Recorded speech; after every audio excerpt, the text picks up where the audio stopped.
Once again, welcome back to Jimmy in the studio. Today's episode is story time, so let's get down with our story. This is my friend Phil, and this is Phil when we first met. In case you can't tell who's who here, Phil is the one who needs to shave and put his balls in the breeze.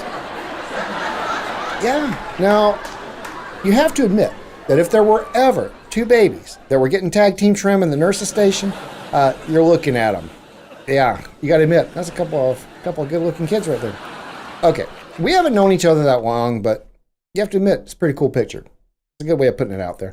But actually, when I first met Phil, we were working together at Rollerblade Corporation in Minneapolis.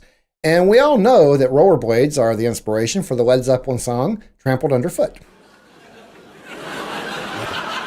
Yeah, is there anyone else who notices how funny this is to Robert Plant?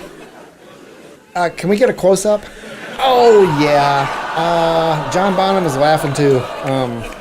Looks like a group effort on Jimmy's grief. Just saying.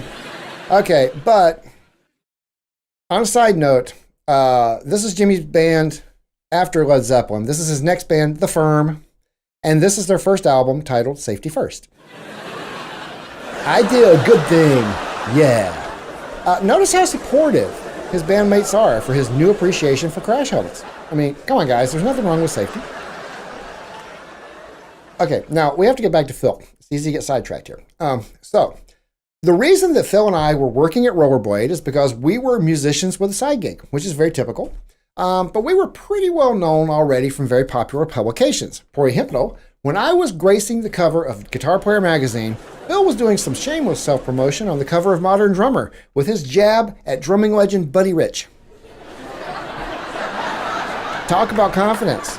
Anybody who can tell Buddy Rich, learn to play the drums, you big-headed baby, has got my respect, because it takes a pair that big. I mean, really. So, we started getting together to practice our world domination as a feared duo, and since Kiss was a big influence for us, we decided to try a few gigs in makeup as Harry and Facefunkle. And we really thought we had something with our first single, Time for Two, Mrs. Robinson. You would have loved that. Yes, you would have. It was a great song, yeah. So, after a few gigs as an aspiring duo, we decided to form a four-piece band and just call it what everyone was asking us at every gig. Who are you? Now, I'm looking at this picture, and you know what? I remember when they took it, and I had to wear that visor. It was just, it was really bothering me. And every time I said, how many times do I have to wear this visor? Phil would just respond, as long as I have to wear this haircut. So, yeah, can't blame the guy.